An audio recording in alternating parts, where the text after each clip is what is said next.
या मालिकेच्या आजच्या भागात आपण पाहणार आहोत हरीश उद्या घरी जेवायला येणार असतो आणि त्यामुळे मारुती घरात साफसफाई करत असतो. तर गणी त्याला म्हणत असतो की बा तू हे सगळं का करतोय. मात्र मारुती त्याला सांगतो की तू गप्प बस, उद्या जावई बापू घरी जेवायला येणार आहेत, त्यामुळे घर कसं स्वच्छ हवं. आणि त्याचवेळी पारू मारुतीसाठी पाणी घेऊन येते आणि त्याचं हे बोलणं ऐकते आणि ते ऐकून तिला धक्काच बसतो आणि तिच्या हातून पाण्याचा ग्लास देखील खाली पडतं. तर मारुती तिला म्हणत असतो की पारू किती धांदरटपणा करणार आहेस का तू, आता तुझं लग्न होईल, जरा नीट वाग. आणि ते ऐकून गणी म्हणतो की बा तू त्या हरीश सरांसोबत आपल्या तायडीचं लग्न का ठरवलं, मला ते अजिबात आवडत नाहीत. आणि ते ऐकून मारुती गणीवर ओरडतो. त्याचवेळी नेमकी अनुष्का त्या ठिकाणी येते, त्यामुळे मारुती गप्प बसतो. तर अनुष्का मुद्दाम पारूची मस्करी करत म्हणत असते की काय ग पारू, लग्न ठरलं तुझं, आता आनंदी असशील ना तू, लवकर तयारीला सुरुवात कर. आणि ते ऐकून पारू चिडते. तर अनुष्का म्हणत असते की अगं मी फक्त तुझी मस्करी करते. आणि मग त्यानंतर ती मारुतीला म्हणते की मला पारूसोबत महत्त्वाचं बोलायचं आहे, तुम्ही प्लीज तिला बाहेर पाठवाल का. आणि त्यावर मारुती म्हणतो की हो मॅडम, आणि तो पारूला बाहेर जायला सांगतो. मात्र पारू विचारत असते की काय काम आहे तुमचं. तर तो गणीसुद्धा म्हणतो की माझ्या तायडीला खूप कामं आहेत, ती बाहेर येऊ शकणार नाही. मात्र मारुती पुन्हा त्या दोघांवर ओरडतो आणि मग नाईलाजाने पारूला अनुष्कासोबत बाहेर यावं लागतं. तर अनुष्का तिचा हात पकडतच तिला खेचत बाहेर घेऊन येते. त्यामुळे पारू विचारत असते की हे काय चाललंय तुमचं. तर अनुष्का म्हणत असते की काय ग पारू, असे किती नवरे आहेत तुला, एक की दोन. आणि मग ती हसतच पारूला म्हणते की अरे बापरे, 2-2 नवरे आहेत वाटतं तुला. आणि ते ऐकून पारू खूप चिडते आणि अनुष्काला तोंडाला आवर घालायला सांगते. पण अनुष्का म्हणत असते की आता तू लग्न करून तुझ्या घरी निघून जायचं, उगाच माझ्या कामामध्ये आडवं यायचं नाही. आता मी या किर्लोस्करांना व्यवस्थितपणे बर्बाद करेल आणि तू काही करू शकणार नाही. पण ते ऐकून पारू म्हणते की तुम्ही जे काही करायचा प्रयत्न करत आहात ना, ते कधीच यशस्वी ठरणार नाही. मी तुम्हाला कधीही माझ्या माणसांना उद्ध्वस्त करू देणार नाही. आणि मग ती तेथून जाण्यासाठी निघते. मात्र अनुष्का तिला थांबवते आणि धमकी देते. मात्र पारू तिचं काही ऐकून घेत नाही. ती देखील अनुष्काला जशास तसे उत्तर देत असते. आणि त्यावेळी अनुष्का असं नाटक करत म्हणते की बघा ना अहिल्या मॅम, पारू माझ्याशी कसं बोलते येते. आणि त्यामुळे पारू घाबरून पाठीमागे वळून बघते, तर त्या ठिकाणी कोणीही नसते. आणि पारूला घाबरलेलं बघून अनुष्काला तर खूप हसू येतं आणि मग ती तिला सांगते की असंच स्वतःच्या लायकीत राहायचं मला घाबरून. आणि ती तेथून निघून जाते. दुसऱ्या दिवशी सकाळी आदित्य डोळ्यांसोबत बोलत असतो. आत्तापर्यंत जे जे घडलेलं असतं ते तो त्या डोळ्यांना सांगत असतो. आणि तितक्यात पारू त्या ठिकाणी येते. ती आदित्यला विचारत असते की आदित्य सर, तुम्ही अजूनही या डोळ्यांसोबत बोलता का. हे जर अनुष्का मॅडमला कळलं तर त्यांना किती वाईट वाटेल, कारण तुमचा आणि त्यांचा साखरपुडा झालाय. तर आदित्य म्हणत असतो की हो पारू, मला कळतंय ते, पण मी या डोळ्यांसोबत ना फक्त एक मित्र म्हणून बोलतोय, बाकी काही नाही. आणि मग त्यानंतर तो पारूला म्हणतो की पारू, आता तू सुद्धा या डोळ्यांसोबत बोल. एकदा का तू लग्न करून इथून निघून गेली की मला आधार द्यायला हेच डोळे असणार आहेत. आणि मग त्यानंतर तो त्या डोळ्यांची पारूसोबत ओळख करून देतो आणि पारूला त्या डोळ्यांसोबत बोलायला सांगतो. तितक्यात अनुष्का त्या ठिकाणी येते. त्यामुळे आदित्य आणि पारू पटकन एकमेकांपासून दूर होतात. अनुष्का आदित्यला सांगत असते की टेंडर ओपन व्हायची वेळ जवळ आली आहे, अहिल्या मॅम तुझी वाट बघतायत. त्यामुळे आदित्य बाहेर जातो. पारू देखील त्याच्या पाठोपाठ बाहेर जाण्यासाठी निघते, पण अनुष्का तिला थांबवते. ती विचारत असते की काय ग पारू, आज आदित्य खूपच आनंदात दिसत होता, नेमकं काय करत होता तुम्ही दोघे या खोलीत. आणि अनुष्काचं असं बोलणं ऐकून पारू चिडून म्हणते की अनुष्का मॅडम, तुम्ही काय बोलता याचं थोडं तरी भान ठेवा. मात्र अनुष्का म्हणत असते की तुला या खोलीत यायला थोडीसुद्धा लाज वाटत नाही का गं.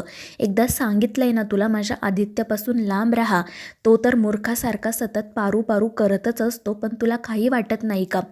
आणि मग त्यानंतर ती आदित्य आणि प्रीतम यांच्या कॅरेक्टरबद्दल बोलू लागते. ती म्हणत असते की दोघेही भाऊ फक्त मुलींच्या मागे असतात वाटतं, सगळेच किर्लोस्कर असे आहेत का गं. आणि ते ऐकून पारू चिडून म्हणते की अनुष्का मॅडम, तुम्ही या घरात सून म्हणून येणार आहात आणि या घरातल्यांबद्दल असं बोलताना तुम्हाला लाज वाटत नाही आहे का. आणि ते ऐकून अनुष्का पुन्हा म्हणते की बघा ना अहिल्या मॅम, ही पारू माझा कसा पाणउतारा करते येते. आणि ते ऐकून पारू घाबरते. मात्र त्यावेळी देखील अहिल्या त्या ठिकाणी आलेली नसते. आणि त्यामुळे अनुष्का हसू लागते आणि पारूला म्हणते की तू या घरात फक्त एक मोलकरीण आहे, त्यामुळे तुझ्या लायकीत राहा, उगाच माझ्याशी वाद घालू नको. आणि तसंही मला या आदित्यसोबत लग्न करण्यात काही इंटरेस्ट नाही आहे. माझे गोल खूप मोठे आहेत. मला या किर्लोस्करांना उद्ध्वस्त करायचं आहे. मात्र पारू म्हणत असते की तुमच्यासारखे कित्येक आले आणि कित्येक गेले, मात्र ते या किर्लोस्करांचं काही बिघडवू शकले नाही. मात्र ते ऐकून अनुष्का हसतच तेथून निघून जाते.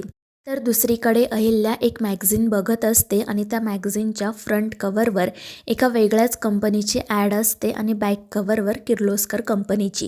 आणि त्यामुळे अहिल्या चिडून मोहनला म्हणते की हे काय आहे. तर दामिनी पटकन ते मॅगझिन घेत म्हणते की वहिनी, या तर दोन्हीही ॲड आपल्याच आहेत ना. मात्र ते ऐकून अहिल्या म्हणते की बघ मोहन, आपल्या लोकांना देखील कळत नाही आहे की आपल्या कंपनीची ॲड कोणती आणि त्या कंपनीची ॲड कोणती. त्यांनी लोगोसुद्धा अगदी आपल्यासारखाच हुबेहूब ठेवला आहे. आणि ते ऐकून मग दामिनीच्या लक्षात येतं की ती वेगळ्याच कंपनीची ॲड आहे. आणि मग अहिल्या याचबद्दल मोहनविषयी बोलू लागते. तितक्यात आदित्य आणि प्रीतम देखील त्या ठिकाणी येतात. प्रीतमने मोहनने ज्या कंपनीबद्दल सांगितलेले असते त्या कंपनीचे प्रोडक्ट्स आणलेले असतात आणि त्याचसोबत किर्लोस्करांच्या कंपनीचे देखील. ते दोन्ही प्रोडक्ट्स अगदी सेम टू सेम असतात. आदित्य त्यांचं टेक्स्चर स्मेल चेक करतो, तो देखील अगदी सेम असतो. त्यामुळे सगळेच जण काळजीत पडतात. आदित्य म्हणत असतो की कोणीतरी आपल्या प्रोडक्ट्सचा फॉर्म्युला लीक केला आहे. तर अहिल्या म्हणत असते की तो कोण व्यक्ती आहे हे आपल्याला लवकरच कळेल आणि यावर आपण काहीतरी उपायसुद्धा शोधून काढायला हवा. तर आदित्य म्हणत असतो की आई, तू काळजी करू नको. एकदा का हे टेंडर आपल्याला मिळालं की ती कंपनी कोणाची आहे हे सुद्धा कळेल. आणि त्यावर अहिल्या हो म्हणते. तितक्यात मग हरीश त्या ठिकाणी येतो. प्रीतमने त्याला बोलावून घेतलेले असते. हरीश आल्यावर प्रीतम त्याच्यासोबत बाहेर जातो. तर इतर सगळेजण आपापल्या कामाला सुरुवात करतात. त्यानंतर प्रीतम हरीशला म्हणत असतो की तू परत आलास याचा खरंच मला खूप आनंद झाला आहे. कारण तू भर लग्नातून निघून गेल्यामुळे पारूला बिचारीला खूप सहन करावं लागलं. तर हरीश या सगळ्यासाठी पुन्हा एकदा माफी मागतो. त्यानंतर प्रीतम म्हणतो की अरे, तुला आठवतं आहे का, आपण आपल्या कंपनीच्या काजळ प्रोडक्ट्ससाठी काही डोळ्यांचे फोटोज मागवले होते आणि जो फोटो फायनल झाला होता ना, त्या फोटोच्या प्रेमात माझा दादा पडला आहे. मात्र त्या फोटोतील डोळे नेमक्या कोणत्या मुलीचे आहेत हे कोणालाच माहिती नाही, फक्त तुला माहिती आहे. आणि ते ऐकून हरीश म्हणतो की प्रीतम सर, तुम्ही काळजी करू नका. ते डोळे नेमके कोणत्या मुलीचे आहेत ते मी लवकरच शोधून काढेल. आणि ते ऐकून प्रीतम तर खूपच खुश होतो आणि प्रेमाने त्या हरीशला मिठी मारतो. दुसरीकडे पारू स्वयंपाकघरातच त्यावेळी सावित्री देखील त्या ठिकाणी येते. मात्र सगळ्या स्टाफसमोर पारूला लग्नाबद्दल कसं विचारायचं याचा ती विचार करत असते. पण तितक्यात अनुष्का त्या ठिकाणी येते आणि सगळ्या स्टाफला पारूचं लग्न ठरल्याचं सांगते. त्यामुळे सगळेजण तिचं अभिनंदन करतात आणि मग तेथून निघून जातात. तर अनुष्का त्या सावित्रीसमोरच पारूबद्दल आणि आदित्यबद्दल वाटेल ते बोलायला सुरुवात करते. आणि अनुष्काचं ते रूप बघून सावित्रीला तर धक्काच बसतो. मात्र अनुष्काला काही फरक पडत नाही. उलट ती पारूबद्दल आणि आदित्यबद्दल वाटेल ते बोलत असते. आणि त्यामुळे पारू चिडून म्हणते की आदित्य सरांबद्दल मी काही ऐकून घेणार नाही. तर अनुष्का पुन्हा म्हणते की अरे बघ आदित्य, पारू अजूनही तुला नवरा मानते. त्यामुळे पारू पुन्हा घाबरते आणि जेव्हा ती पाठीमागे वळून बघते तेव्हा त्या ठिकाणी आदित्य नसतोच. आणि त्यामुळे अनुष्का पुन्हा हसू लागते. आणि मग त्यानंतर ती सावित्रीला नाटक करत सांगते की तुमच्या लाडक्या पारूचं लग्न ठरलंय ना, मग आता काहीतरी गोडधोड बनवा. आणि हसतच तेथून निघून जाते. तर मित्रांनो, या मालिकेच्या पुढील भागांच्या अपडेट्ससाठी आपल्या चॅनेलला सबस्क्राईब करा.